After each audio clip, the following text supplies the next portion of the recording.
Bueno, chicos, vamos a iniciar.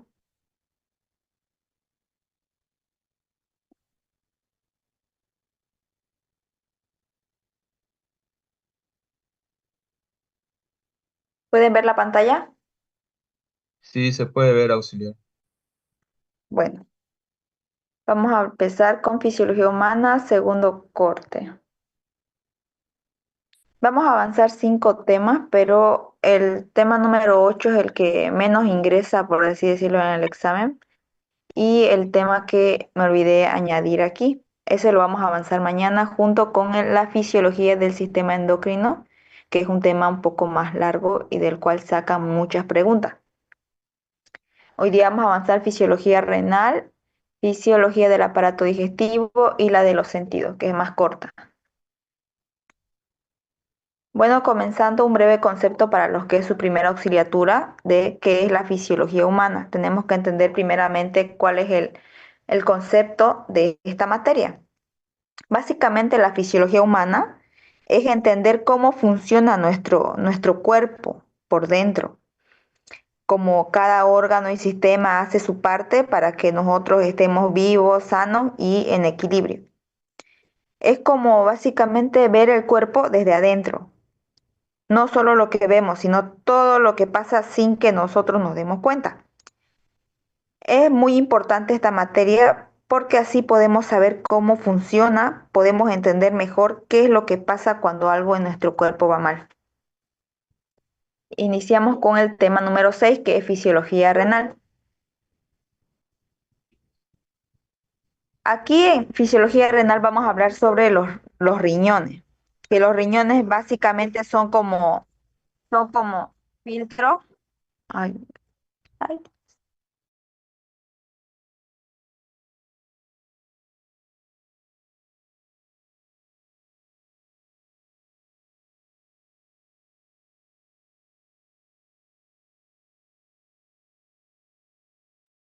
listo.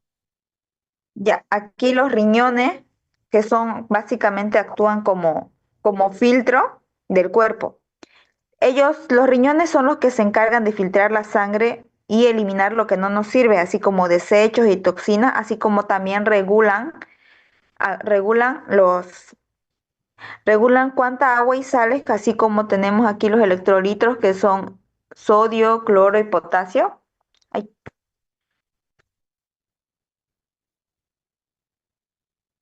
está el puntero.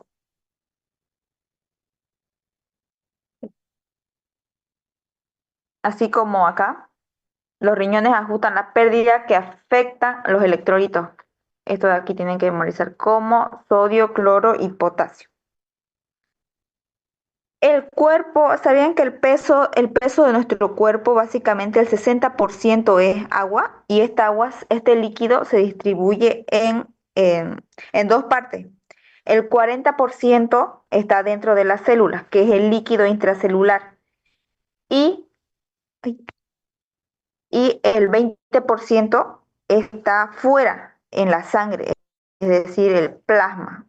Y entre las células, que sería el líquido intersticial. Esto no sé si han visto en modelos, está. El líquido extracelular se divide en dos, en plasma y líquido intersticial. Tenemos tres tipos de soluciones, en las cuales son la hipotónica, la hipertónica y la isotónica. Esto de aquí les voy a dictar unos breves conceptos, igual en los apuntes que les voy a mandar, ahí están. La hipotónica es cuando no se desarrollan fuerzas osmóticas sobre las células, cuando la isotónica es cuando no se desarrollan, cuando todo lo que está fuera de la célula, el exterior, tanto interior, están en equilibrio, no actúan fuerzas sobre la célula. La hipotónica es cuando el líquido que está afuera tiene menos soluto, entonces el agua entra a la célula. Entonces, la hipotónica es cuando la concentración osmótica es menor que la célula. Recuerden, hipotónica cuando la concentración osmótica es menor que la célula. Y la hiper, como lo dice, hipertónica es cuando la concentración osmótica es mayor que el de la célula. Y la isotónica es cuando no se desarrollan fuerzas osmóticas, no hay concentración osmótica sobre la célula, está tranquila, tanto como el exterior como el interior se encuentra en equilibrio, no existen fuerzas que actúen sobre la célula. Vamos con el siguiente.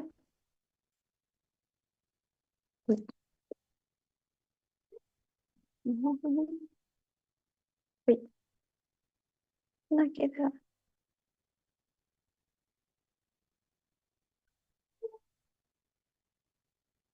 Ah, sí, Bueno, una pregunta para que la moleste.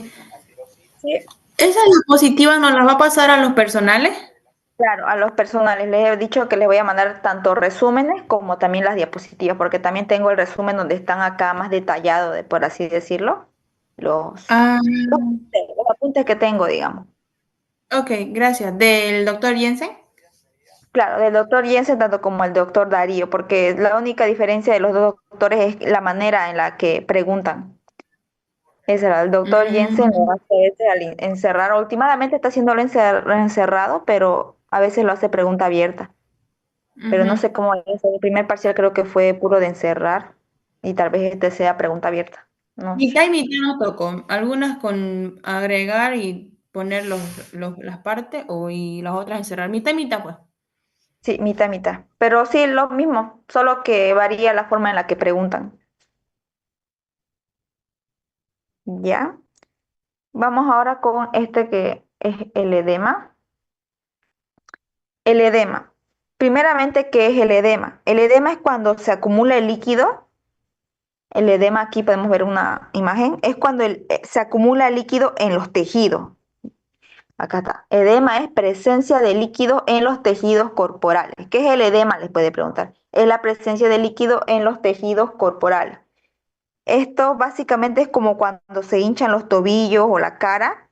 ¿Y esto por qué pasa? Puede pasar si los vasos sanguíneos dejan escapar líquido, si el sistema linfático no lo recoge bien o si hay una baja cantidad de proteínas en la sangre que normalmente ayudan a retener líquido. El más frecuente, el edema más frecuente, que acá mayormente resaltan los doctores, es el edema extracelular. ¿Y cuáles son las causas? Las causas son, tiene dos causas. Una, salida normal del líquido del plasma por los capilares y la otra es la incompetencia linfática. También tenemos los factores que evitan la acumulación de líquido en los espacios intersticiales. Sus factores que evitan que este edema ocurra son tres: la distensibilidad en los tejidos, el aumento del flujo linfático, así como también el aumento del flujo linfático. Este aumento de flujo nos viene produciendo un lavado para evitar que el líquido se acumule. Ahora bien,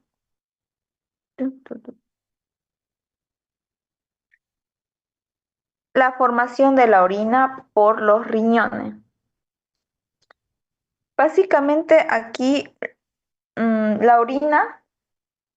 ¿Qué es la orina? La orina es la que se desplaza por los uréteres, que estos de aquí, los uréteres, estos se almacenan en la vejiga y es evacuado, ¿por qué? Por el reflejo de la micción. Es evacuado por el reflejo de la micción.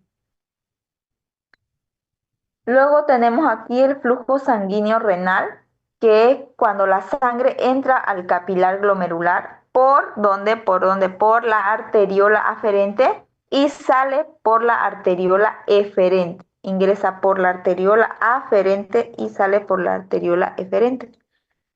Unas características sería el elevado flujo sanguíneo en presencia de dos capilares. Tenemos el capilar glomerular, así como el capilar peritubular. Disculpe, auxiliar, una preguntita. Cambió de diapositiva porque se quedó nomás información de la orina, se quedó Sí, por está los aquí. riñones. Ajá, está bien. Información de la orina por los riñones. ¿Ahí se encuentra? Sí, sí, ahí se encuentra. Gracias. Ah, está aquí. Ya. Siguiendo, estamos ahora por nefrona. Nefrona es básicamente es la que forma la orina. Y nosotros tenemos 1 millón de nefronas en el riñón. ¿Qué es la nefrona? Un concepto básico de nefrona. La nefrona simplemente es la unidad que trabaja dentro del riñón y cada riñón tiene miles. Es como una mini fábrica que filtra la sangre y forma la orina. Ya saben, la nefrona es como una mini fábrica que filtra la sangre y forma la orina. ¿Qué forma la orina? La nefrona. Y ya saben, comprende un ovillo de capilares glomerulares o glomérulos. Luego tenemos aquí que el glomérulo es el que filtra el líquido de la sangre y este líquido se recolecta en un largo túbulo y esto se convierte en orina. El túbulo renal se divide en 5: túbulo proximal, asa de Henle, túbulo distal, túbulo colector y conducto colector. Aquí el túbulo proximal es el que se encuentra en la corteza y el asa de Henle se encuentra en la médula. Eso es algo que también seguimos con funciones del riñón. Lápiz, lápiz. No, ya. Funciones del riñón. Tenemos dos funciones. Una es depura el medio interno, como productos de desecho como la urea, el ácido úrico y la creatinina. Su segunda función es regular el equilibrio de agua y electrolitos, así como sodio y potasio. Luego tenemos los mecanismos básicos del riñón, que son 4. De esto de aquí, uno de estos le va a preguntar. No le va a poner qué filtración, qué reabsorción, no. Le va a poner la salida del líquido por los capilares glomerulares al túbulo renal es la filtración glomerular, reabsorción glomerular, secreción glomerular, excreción glomerular. Una de esas. Les pone esto de acá y ustedes tienen que completarlo. Filtración glomerular, reabsorción glomerular, secreción glomerular, excreción glomerular. Así que ya, la filtración glomerular es la salida del líquido por los capilares glomerulares hacia el túbulo renal. Básicamente la filtración glomerular es la que se filtra la sangre sacando agua y soluto. Luego tenemos la reabsorción, que es la que transporta sustancias del túbulo a la sangre. Es la que recupera lo que sirve, como la glucosa, el agua y el sodio, la que recupera. Luego tenemos la secreción, que es la que transporta sustancias de la sangre al túbulo. Es decir, esta es la que elimina las cosas que no sirven. Luego tenemos la excreción, que es la que elimina la sustancia al exterior con la orina. Es todo lo que queda se convierte en orina y sale del cuerpo. Aquí tenemos una imagen, pueden verla ahí. Filtración, reabsorción, secreción y excreción.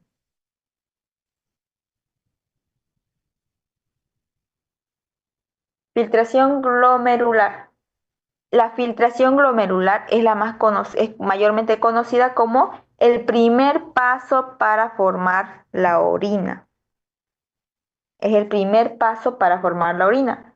Y, como dijimos, es la salida del líquido desde los capilares glomerulares hacia la cápsula. Esta consta de dos. La presión de filtración es la suma de las fuerzas hidrostáticas y coloidosmóticas. Esta es una pregunta de examen. Luego otra acá igual les puse, la regulación de la filtración glomerular puede ser en dos, extrínseca e intrínseca. La intrínseca es la que produce la renina y esta renina se convierte en angiotensina. Eso igual está en los apuntes. Luego tenemos la reabsorción y secreción por los túbulos renales, donde algunas sustancias aquí se reabsorben y otras se secretan. Es la reabsorción y la secreción glomerular.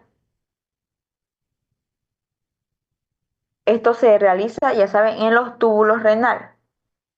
En la reabsorción, es desde los túbulos hacia la sangre por los túbulos peritubulares. Se realiza en los túbulos peritubulares. Y se secreta desde la sangre hacia el interior de los túbulos. Luego tenemos los túbulos proximales.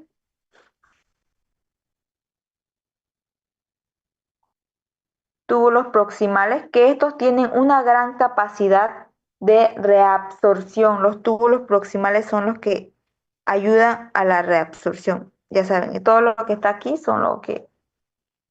Reabsorción, túbulos proximales. Luego tenemos el asa de Henle. El asa de Henle es importante ¿para qué?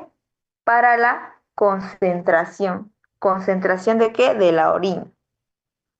Aquí en los túbulos proximales, mayormente pregunta, ¿las cargas filtradas se reabsorben en los túbulos proximales? Y estos túbulos proximales son los que recuperan sustancias útiles para nuestro cuerpo. Bueno, de asa de Henle solo tienen que saber que es importante para la concentración de la orina. Luego tenemos el túbulo distal, que es en la zona inicial del túbulo distal, es donde se diluye el líquido tubular. Por eso al túbulo distal lo llamamos la porción diluyente. Porción diluyente.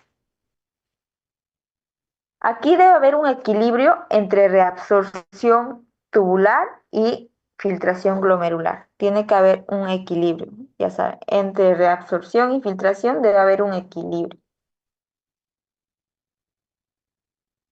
Luego aquí ya me salté a esta es una pregunta igual. Los capilares peritubulares y fuerzas físicas del líquido intersticial renal modifican la reabsorción tubular. Esta es una pregunta.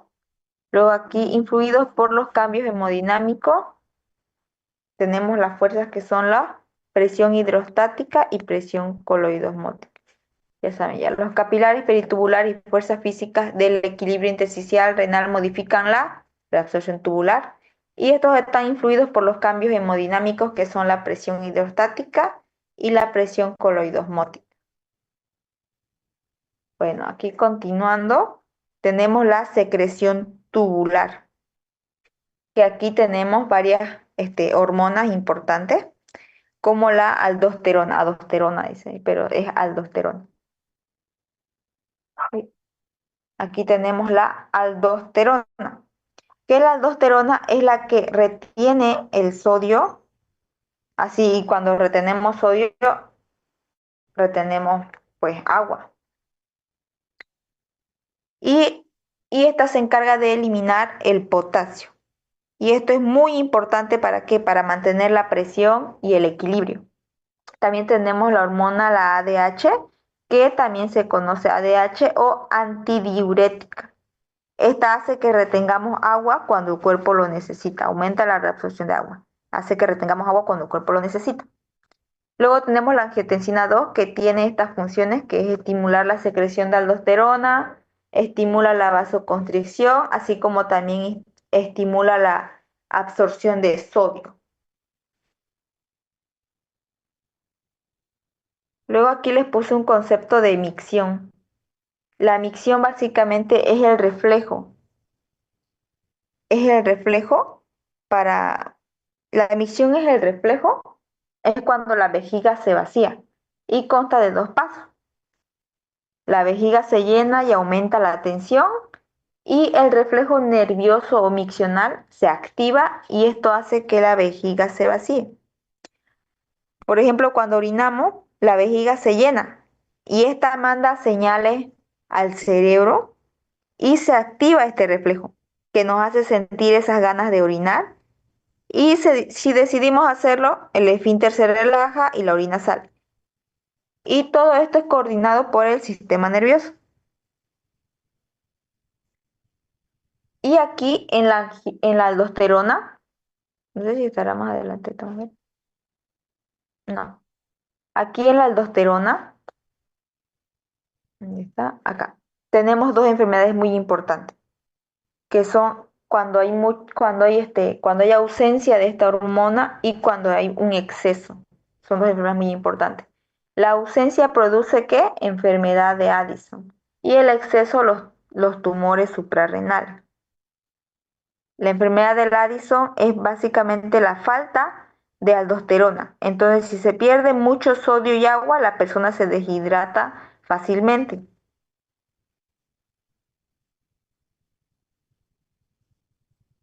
Continuamos con tema número 7, la fisiología del aparato digestivo. Este sistema se encarga de transformar lo que comemos en nutrientes. ¿Para qué? Para que nuestro cuerpo lo use. O sea, no solo es comer por comer, digamos, sino que se hace todo un trabajo desde la boca hasta que lo eliminamos lo que no sirve. ¿Mm? ¿Cuáles son sus funciones? No, miren, el aparato gastrointestinal nos suministra ¿qué? Nos suministra agua, electrolitos y nutrientes. ¿Cuáles son sus funciones?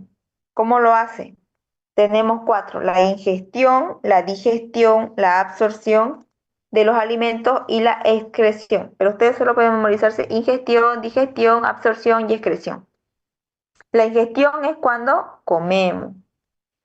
La digestión es cuando se descompone, se está descomponiendo los alimentos. La absorción es el paso de los nutrientes hacia la sangre. La excreción es cuando se desecha lo que no se usó, ¿mediante qué? Mediante las heces fecales. Para que esto se realice, el aparato gastrointestinal necesita movimiento, necesita secreción, necesita absorción, y esto hace que esto circule por la sangre, teniendo así un control.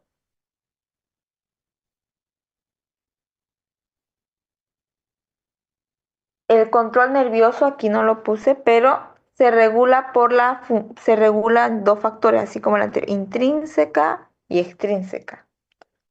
Y luego nos saltamos a las hormonas digestivas, que son dos. Las hormonas digestivas son la gastrina y la secretina, así como la colecistocinina. La gastrina es la que estimula la producción del ácido. Estimula la producción del ácido. La secretina es la que secreta e inhibe la secreción del ácido gástrico, así como también la colecistocinina. Estas dos hormonas de acá son las que ayudan a regular el páncreas y la bilis. Y el péptido inhibidor gástrico no se necesita saber más. Luego tenemos los movimientos del tubo digestivo. Son dos: movimientos de propulsión y movimiento de mezcla. El movimiento de propulsión también es conocido como peristaltismo. ¿Y qué es el peristaltismo? El peristaltismo son como ondas que empujan el alimento por el tubo digestivo. Luego tenemos los movimientos de mezcla. Que los movimientos de mezcla, ¿qué hacen? Hacen que los alimentos se mezclen bien con las enzimas digestivas.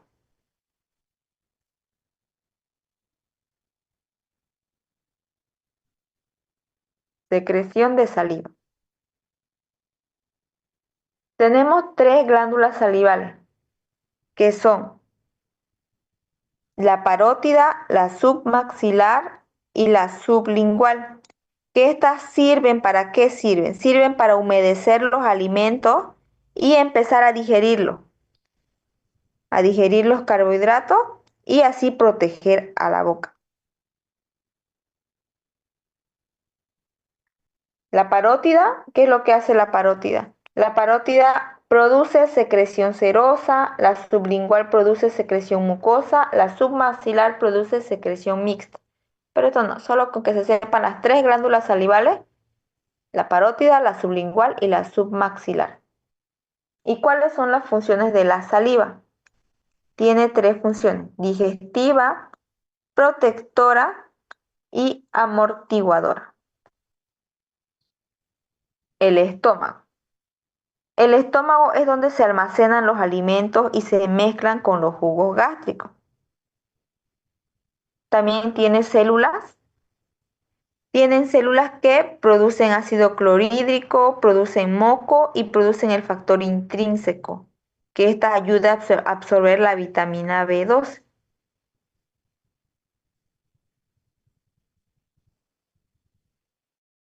Aquí en secreción gástrica tenemos la glándula oxíntica, que poseen, esto de acá, células mucosas del cuello, células peptídicas y las células parietales.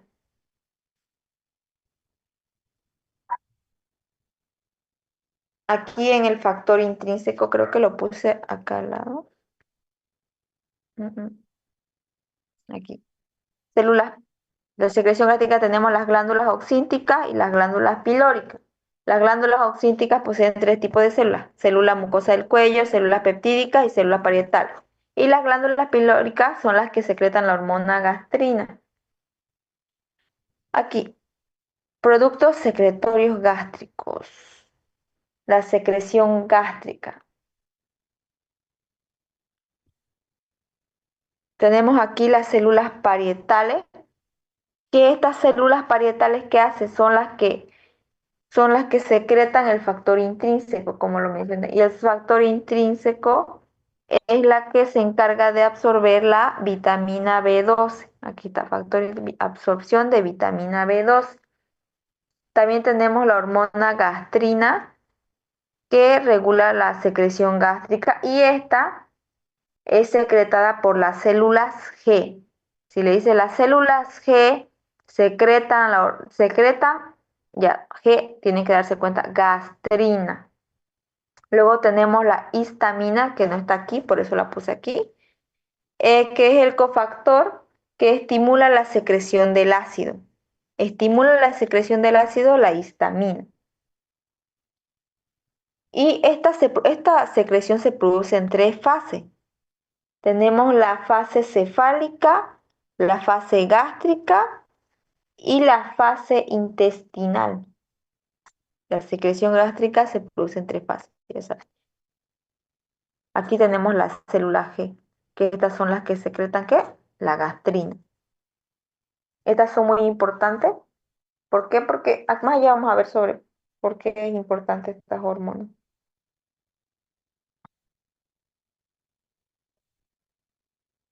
Movimiento del colon.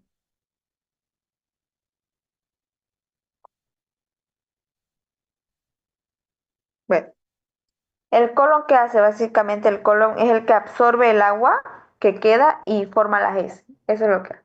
Tiene funciones. ¿Cuáles son sus dos funciones? Absorber agua y electrolito, y también almacena la materia fecal. Tiene funciones secretoras del tubo digestivo, y son dos. ¿Cuáles son? Secretan enzimas digestivas, así como también las glándulas mucosas nos brindan el moco. Y el moco es muy importante. Importante. Presentan dos funciones. ¿Cuáles son? Las secretan enzimas digestivas. Luego tenemos acá la secreción pancreática, que tiene su función exócrina y endocrina. Es la enzima, esto es una pregunta de examen, Carlos. La enzima principal para la digestión de grasa es la lipasa pancreática. Luego aquí también le puse, la secreción de bilis es importante para la digestión y absorción de grasa, y también para eliminar productos de desecho de la sangre. Estas dos de acá son preguntas de examen. Bueno, ahora avanzamos al tema número 9, que es el más cortito y el más bonito. Es el más entendible.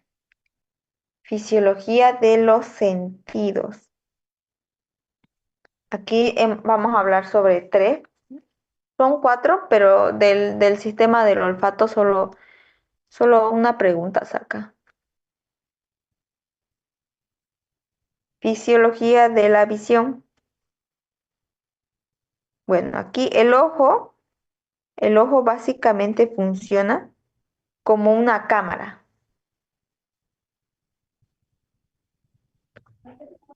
El ojo funciona básicamente como una cámara fotográfica, una cámara, donde la luz entra por la córnea. Aquí está, ¿dónde está la córnea? ¿Dónde está la córnea? Aquí. Donde la luz entra por la córnea y pasa por el humor acuoso. Acá está, por el humor acuoso. Luego entra al cristalino.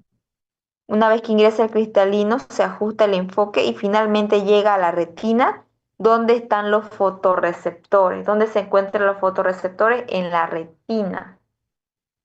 Ya saben, ya. El ojo es una cámara fotográfica que enfoca una imagen sobre la retina. ¿Y la retina que tiene? Tiene fotorreceptores. Luego vamos a hablar sobre las partes del globo ocular.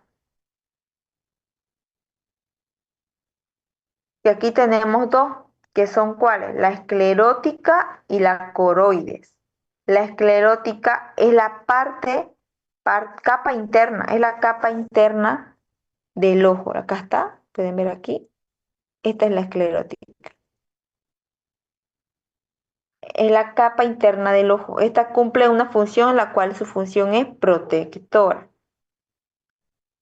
Luego en la zona anterior, ahí se encuentra la córnea, aquí.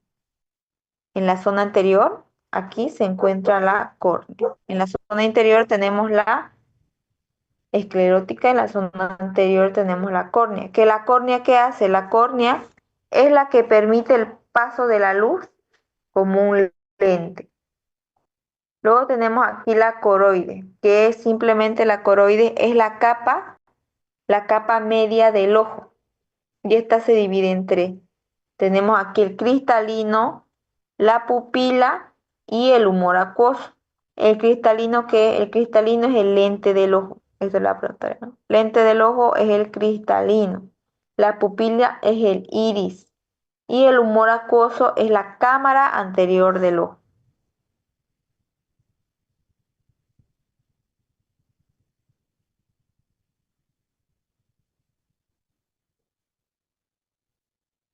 Partes del globo ocular.